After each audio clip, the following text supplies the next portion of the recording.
Un saludo a todos los que habitualmente acudís al canal para compartir esta enseñanza sencilla sobre el Espíritu Santo. Antes de eso, quiero anunciaros que debido a las festividades que vienen y las 2 últimas semanas del año, este estudio es el último de este año.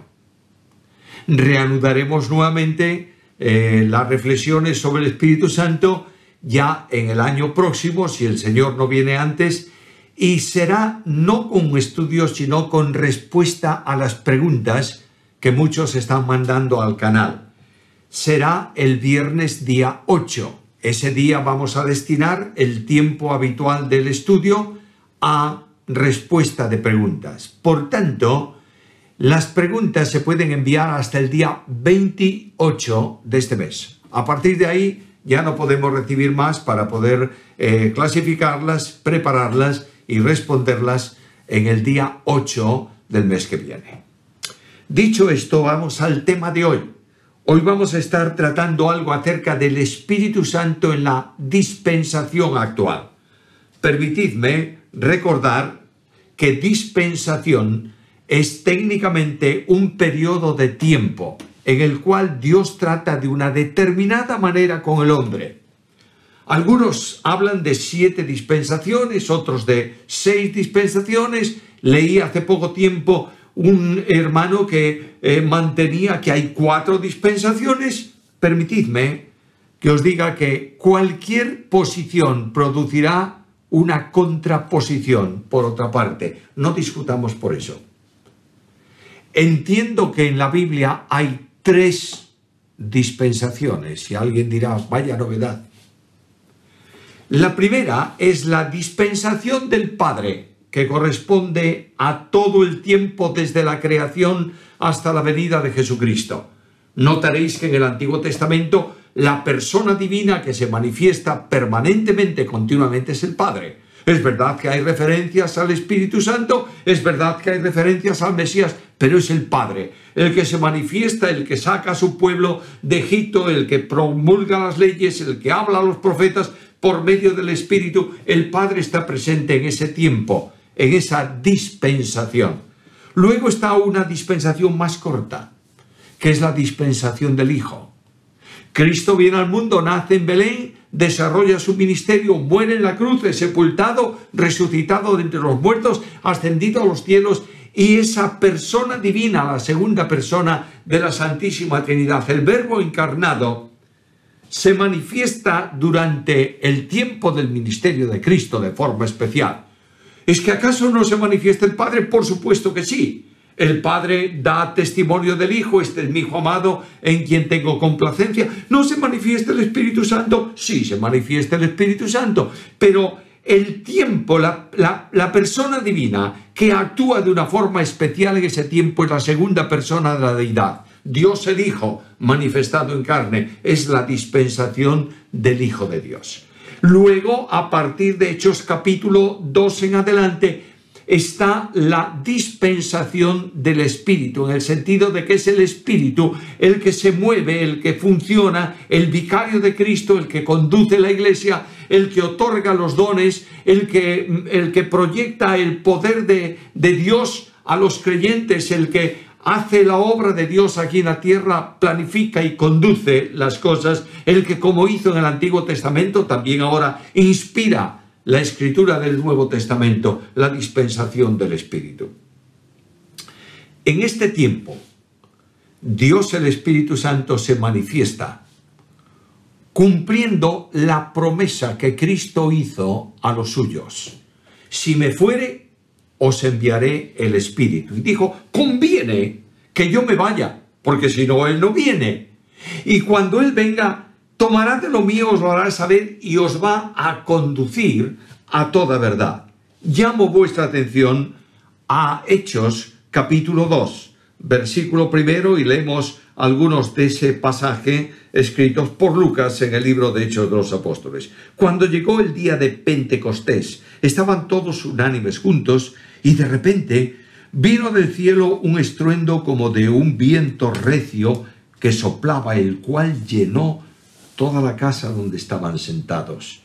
Y se les aparecieron lenguas como de fuego que, repartiéndose, se posaron sobre cada uno de ellos.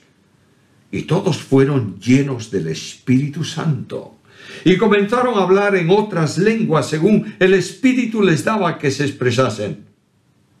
Había en Jerusalén judíos que allí residían, varones piadosos, procedentes de todas las naciones bajo el cielo, y al ocurrir este estruendo se juntó la multitud y quedaron desconcertados, porque cada uno les oía hablar en su propia lengua, y estaban atónitos y maravillados. Y decían: mirad, ¿no son galileos todos estos que hablan? ¿Cómo pues les oímos nosotros hablar cada uno en nuestra lengua en la que hemos nacido? Partos, medos, elamitas y los que habitamos en Mesopotamia, en Judea, en Capadocia, en el Poncio, en Asia, en Frigia, en Panfilia, en Egipto, en las regiones de África, más allá de Cirene, y romanos aquí residentes, tanto judíos como prosélitos, cretenses y árabes, les oímos hablar en nuestras lenguas las maravillas de Dios. Y estaban todos atónitos y perplejos, diciéndose unos a otros: ¿qué quiere decir esto? Nosotros, burlándose, decían: están llenos de mostos. Una fecha clave en la historia humana, el día de Pentecostés. Era la fiesta judaica que seguía a la de la Pascua y que precedía a la fiesta de los tabernáculos. No voy a ocupar tiempo hablándoos de lo que podéis investigar vosotros en el libro de Levítico, capítulo 23, libro de Números, capítulo 28, libro de Deuteronomio, capítulo 16, donde podéis investigar qué era la fiesta de Pentecostés. En esa ofrenda, en esa fecha, se presentaba una ofrenda de 2 panes como manifestación de que la harina obtenida de la cosecha ya podía panificarse y podía utilizarse para el consumo y el alimento del pueblo. Ahora hay un simbolismo en todo eso, y las primicias es la representación que tiene que ver con la resurrección de Cristo. Pentecostés es el simbolismo de un pan que presenta un nuevo cuerpo de creyentes, y ahí nace lo que Pablo llama el misterio que estaba oculto, sin revelar, en Dios mismo, en el pensamiento de Dios, y que tiene que ver con la Iglesia. Dios revela que un pueblo nuevo surge, que una identidad personal con Cristo se manifiesta, que Cristo es la cabeza de un cuerpo que es la Iglesia, cosa que antes no se había dicho en tiempos anteriores, pero que estaba en la mente de Dios, no por un accidente casual de que Cristo fue rechazado por Israel y Dios tenía que hacer algo con la obra de la cruz. No hay casualidades, ni que Dios acude a resolver problemas que le toman por sorpresa. Dios conoce todo, Dios sabe todo, Dios planifica todo.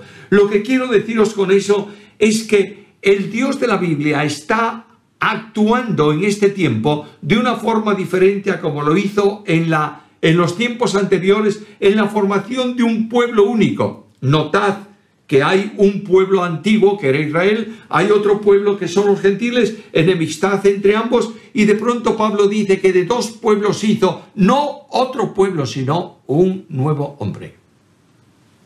Una unidad armónica cuya cabeza es Cristo, y es el resultado de la obra salvadora que Dios está haciendo en este tiempo, en esta dispensación.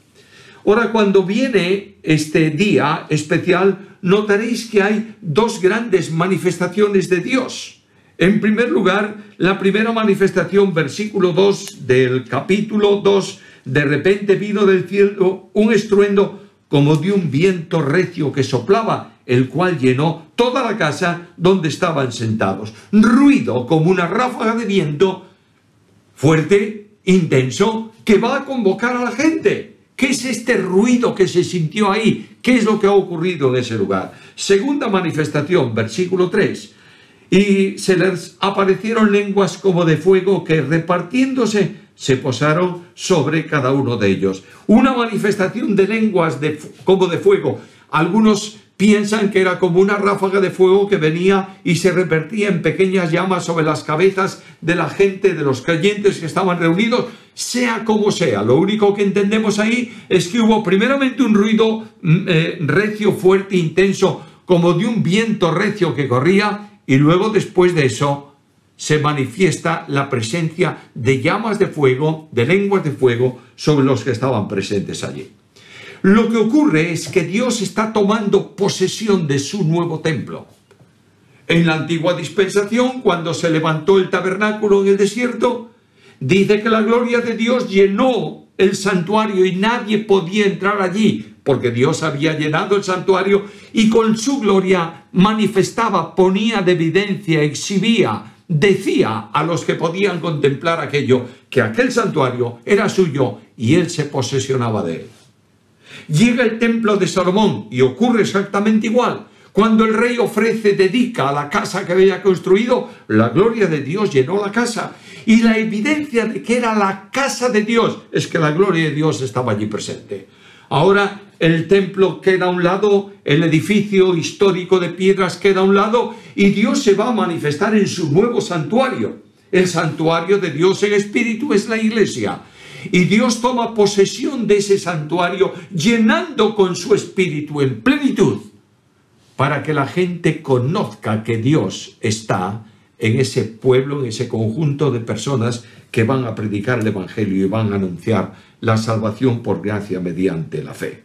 Dios se manifiesta por medio de la presencia espiritual suya en su santuario. Quiero recordaros que el santuario de Dios, que es cada creyente y es también el conjunto de creyentes como iglesia, está habitado por el Dios Trino. A veces tenemos la limitación de pensar que solo el Espíritu Santo está residiendo en el creyente y que nosotros tenemos el Espíritu Santo de Dios. Nosotros tenemos al Dios Trino en nuestra vida.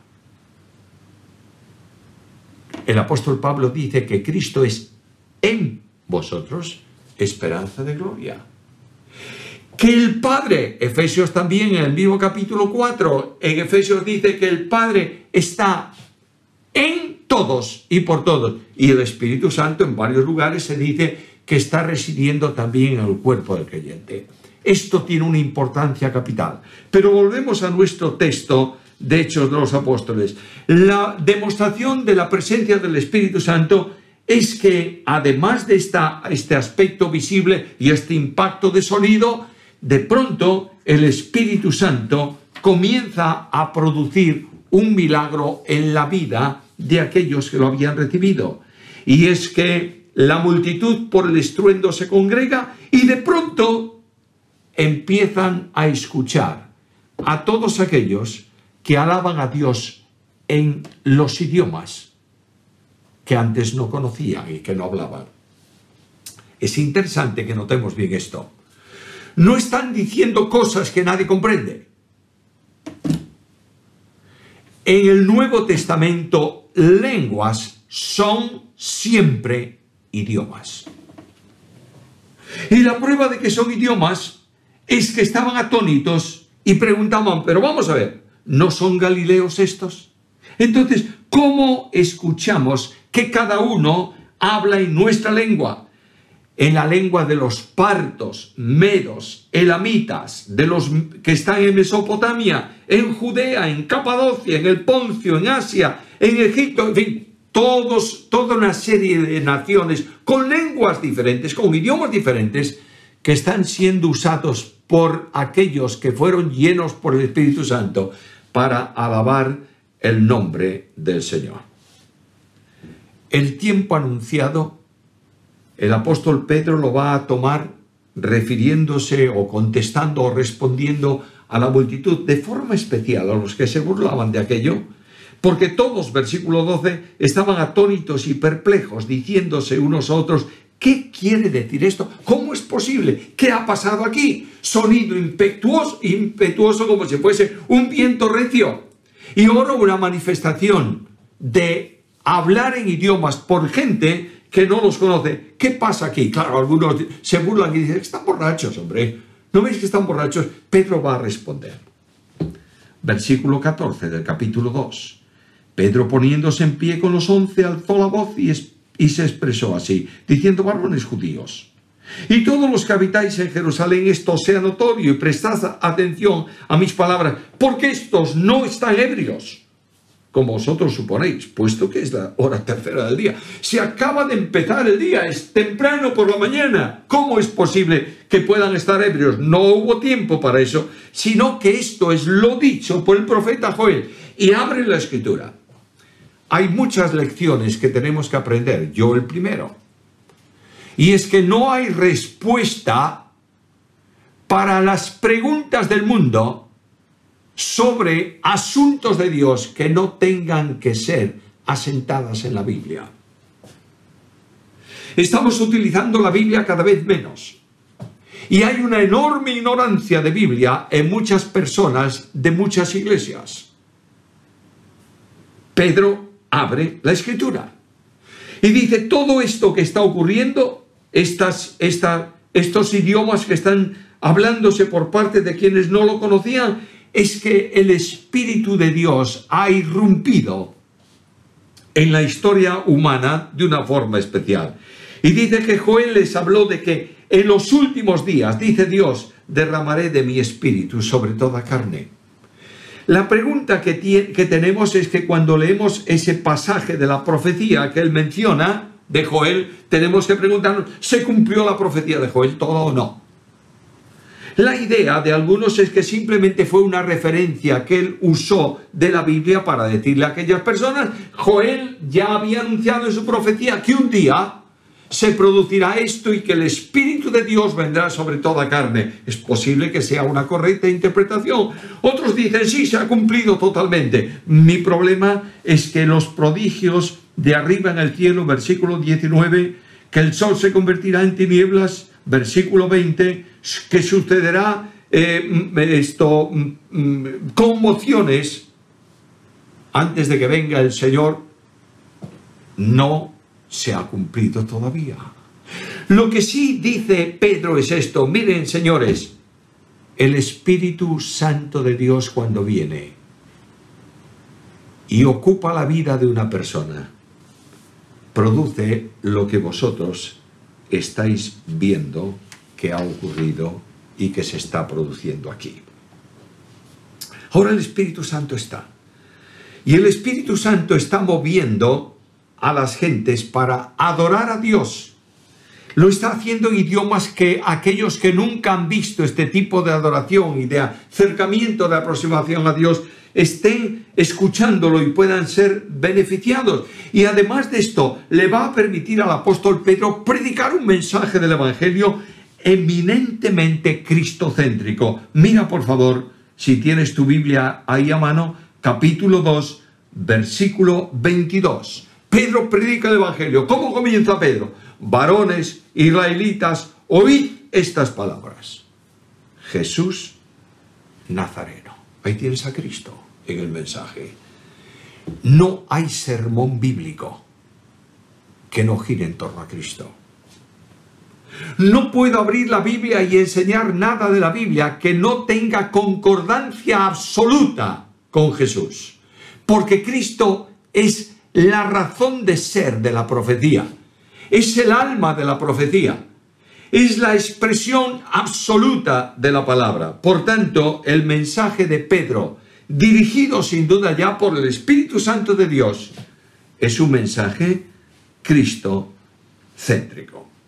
Ahora, cuando se produce esta manifestación del Espíritu Santo y comienza la andadura de la Iglesia, tengo que observar que lo que ha ocurrido aquí es el cumplimiento de lo que ya Juan el Bautista había dicho, que serían bautizados con el Espíritu por Cristo. Hay dos aspectos del bautismo en relación con el Espíritu en el Nuevo Testamento. Uno, Cristo es el bautizador,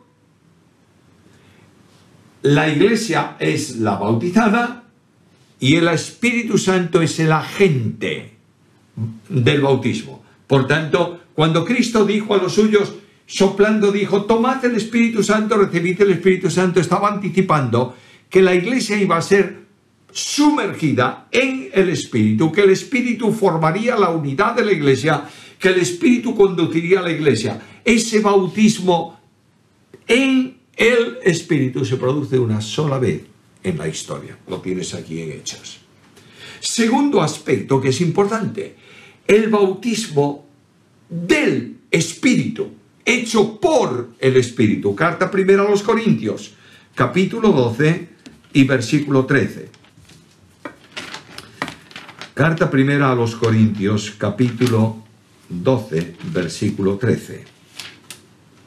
Dice así la palabra del Señor. Porque así como el cuerpo es uno y tiene muchos miembros, pero todos los miembros son del cuerpo, siendo muchos son un cuerpo, así también Cristo. Ahora nota el versículo 13. Porque por un solo espíritu fuimos todos bautizados para formar un solo cuerpo, sean judíos o griegos, sean esclavos o libres, y a todos se nos dio a beber de un mismo espíritu. Primera cosa que tengo que entender con toda claridad es que en esta ocasión el Espíritu Santo es el agente bautizador y dice que toma a los creyentes y los introduce, los sumerge, los orienta. Son bautizados para la formación de un cuerpo en Cristo. De manera que cada persona que cree es bautizada en el instante en que cree por el Espíritu Santo para sumergirlo, para introducirlo, para vincularlo al cuerpo de Cristo. Cuando estudiemos esto en cuanto al Espíritu Santo en salvación, notaréis o notaremos que no hay salvación posible sin la acción del Espíritu Santo. Pero es más, no hay segundas experiencias en relación con el Espíritu. Cuando una persona cree, ya ha sido impulsada por el Espíritu para hacerlo. El Espíritu es el que levanta el carácter rebelde para que el pecador se entregue incondicionalmente a Jesucristo y reciba en esa entrega por fe al Salvador el perdón de pecados y la vida eterna. Pero el Espíritu Santo bautiza al creyente en Cristo. Pero al mismo tiempo, el apóstol Pablo dice que el que no tiene el Espíritu de Cristo no es de Cristo. De otra manera, nadie puede ser salvo y tener después la experiencia de recibir el Espíritu Santo. Esto no está en la Biblia, esto es un error tremendo. Y es confundir plenitud del Espíritu con bautismo del Espíritu. El Espíritu Santo bautiza a los creyentes en Cristo.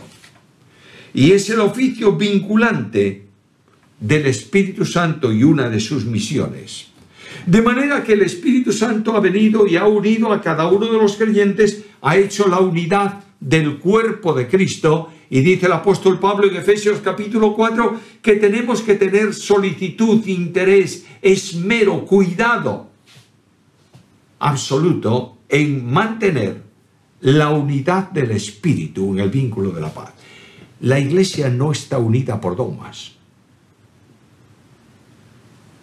ni por artículos de fe, y mucho menos por denominaciones.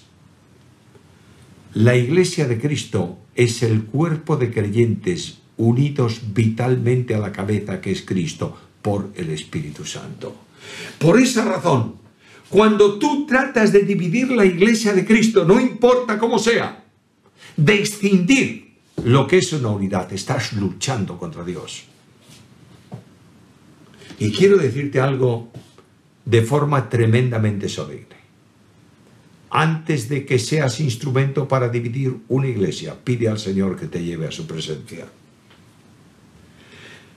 Pecar en esa dimensión es contristar al Espíritu Santo de Dios. El Espíritu Santo hace la unidad de la iglesia y une a todos los creyentes en Cristo. Hay algo más. El Espíritu Santo es el controlador también del cosmos, de manera que tiene la misión de controlar el avance del mal, sobre todo en cuanto al proyecto del anticristo de Satanás, de colocar al anticristo en el trono de Dios aquí en la tierra y ser adorado como Dios. Será en su momento, en su tiempo final. Mientras tanto, el Espíritu Santo de Dios está haciendo una misión de contención, impidiendo el acceso al trono que Satanás quiere poner aquí en la tierra, el acceso al trono, mientras no sea el tiempo que Dios ha determinado para eso. Otro ministerio del Espíritu Santo aquí en este tiempo es el ministerio de sellar al creyente. Efesios capítulo 1, versículo 13. En él también vosotros, habiendo oído la palabra de verdad, el evangelio de vuestra salvación, y habiendo creído, fuisteis sellados también en él, con el Espíritu Santo de la promesa. Luego, lo distintivo de esta dispensación, de este tiempo, es que el Espíritu Santo sella a los creyentes. El sello tiene varias manifestaciones, se utilizaba para varias cosas, pero de forma muy especial, el sello era el testimonio de pertenencia, de propiedad. De manera que quien sella a los creyentes es el Padre, el sello es el Espíritu, la imagen que el sello produce es la imagen de Jesucristo. Y esto indica que el creyente es propiedad de Dios. Esto exhibe ante el cosmos entero que aquella persona y aquel cuerpo como conjunto de personas salvas por gracia mediante la fe son propiedad divina. Y el Dios que sella garantiza la protección eterna sobre los creyentes. Lo digo en las palabras de Jesús. En Juan capítulo 10, versículos 28 al 30. Mis ovejas, las que oyen mi voz y me siguen, les doy vida eterna, no perecerán jamás, ni nadie las arrebatará de mi mano. Son mías. El Padre que me las dio es mayor que todos, y nadie las puede arrebatar de la mano de mi Padre. Yo y el Padre somos uno. De modo que el Espíritu Santo testifica, sella y manifiesta que aquella propiedad de Dios es inviolable, intocable y que no puede perderse porque es propiedad de Dios, salva por gracia mediante la fe. Ahora llegamos a otro aspecto del Espíritu Santo en este tiempo, en esta dispensación. Llamo vuestra atención a Efesios capítulo 5, versículo 18. Efesios capítulo 5, versículo 18, dice así: no os embriaguéis con vino, en lo cual hay libertinaje, antes bien, sed llenos del Espíritu. El bautismo del Espíritu es una cosa, la plenitud del Espíritu es otra. El bautismo del Espíritu se produce en la experiencia de cada creyente cuando lo toma y lo sumerge, lo vincula, lo introduce, que es el simbolismo de la palabra ahí, en el cuerpo de Cristo, formando una unidad de todos los creyentes cuya cabeza es el Señor. Ahora, el Espíritu Santo que habita en el corazón del creyente, en la vida del creyente, puede habitar presencialmente limitado o puede habitar abundantemente, llenándolo todo en su plenitud personal. De otra manera, voy a poner una ilustración para que lo podamos entender bien. Imagínate que tú vienes a mi casa y yo puedo comportarme contigo de dos formas. Vienes a mi casa, te abro la puerta y te digo: pasa, por favor, mira, esta es tu habitación, este es el comedor, comemos a las 12, mientras tanto procura no caminar demasiado por la casa. Estás en mi casa, pero estás limitado. O puedo decirte de otra manera: bienvenido a casa, esta es tu habitación, pero puedes usar la casa cuando quieras, todo lo que hay aquí está a tu disposición. Comemos a las 12, pero si quieres comer un poco antes o un poco después, dilo, haremos lo que tú nos digas. Estás residiendo en la casa, pero tú eres el dueño en cuanto a acción de esa casa. Así es el Espíritu Santo. Yo puedo decir al Espíritu: ya que estás en mi vida, quédate ahí callado, no hagas nada. Estás ahí porque tienes que estar, déjate ahí. O puedo decirle: puedes hacer de mi vida todo cuanto tú quieras. En este caso estoy viviendo en la plenitud. Y cuando yo vivo en la plenitud del Espíritu Santo, se produce una transformación impresionante en mi vida. ¿Sabes cuál es?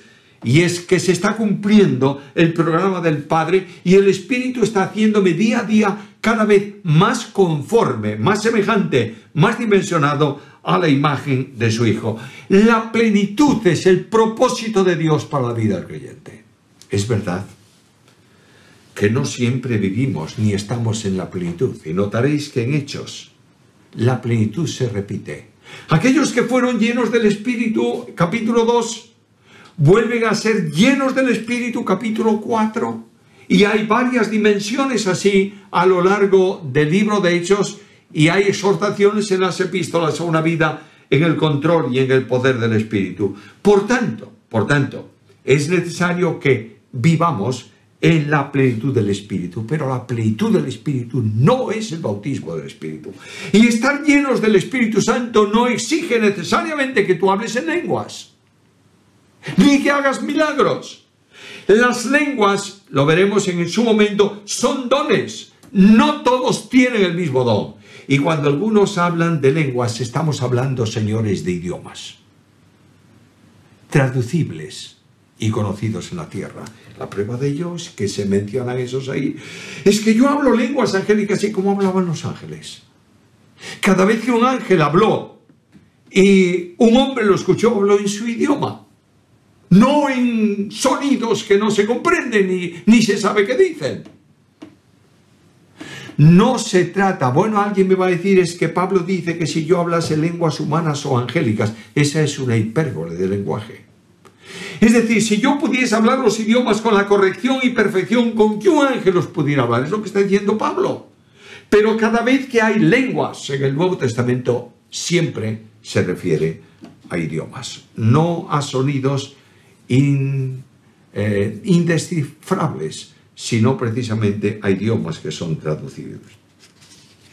Ahora, el carácter de este tiempo en donde el Espíritu Santo está funcionando, hay un propósito divino nuevo, y es que los judíos como tal pueblo y los gentiles como tal conjunto de personas desaparecen para la formación de una nueva sociedad divina cuyo fundamento es Cristo, cuya esperanza es Cristo, todos ellos templo del Espíritu Santo de Dios que van creciendo para su gloria, y que durante este tiempo, esta fundación divina es propiedad de Dios, familia de Dios, casa de Dios, cuerpo de Cristo y hecha partícipe de la naturaleza divina. ¡Qué bendición tan tremenda tenemos en la experiencia de salvación en relación con el Espíritu Santo! Ahora el Evangelio es enviado desde el principio y proclamado a todas las naciones. El apóstol Pedro estuvo predicando el primer momento en que el Espíritu Santo se manifiesta glorioso y con poder en la iglesia, está predicando el Evangelio. Y la acción del Espíritu Santo en el mensaje de proclamación del Evangelio es redarguir las conciencias de pecado, y el resultado de aquel primer gran mensaje del Evangelio de Pedro es la salvación de 3.000 personas en aquel día. Debemos concluir. Primera pregunta que tengo que hacerme: ¿dónde está el Espíritu Santo en mi experiencia de vida? ¿Dónde está? ¿Está controlándome plenamente? ¿Estoy viviendo en la plenitud del Espíritu? Pablo dice: andad en el Espíritu. Deja que el Espíritu controle tu vida. Puedes impedirlo, pero sería bueno que todos nosotros ahora, en la presencia del Señor, dijésemos: Señor, limpia mi pecado, mis faltas, aquello que tengo oculto sin confesar, porque quiero vivir en la plenitud tuya para gloria de tu nombre. Segunda cosa que tenemos que pensar: el Espíritu Santo reproduce a Jesús con todas las perfecciones de Cristo, en la dimensión de lo que Pablo llama en Gálatas el fruto del Espíritu. Oh, que Dios nos permita vivir a Jesús para poder testificar de Jesús. Demos gracias a Dios por la bendición tan grande de la obra del Espíritu Santo y de su presencia en este tiempo de la historia de la humanidad.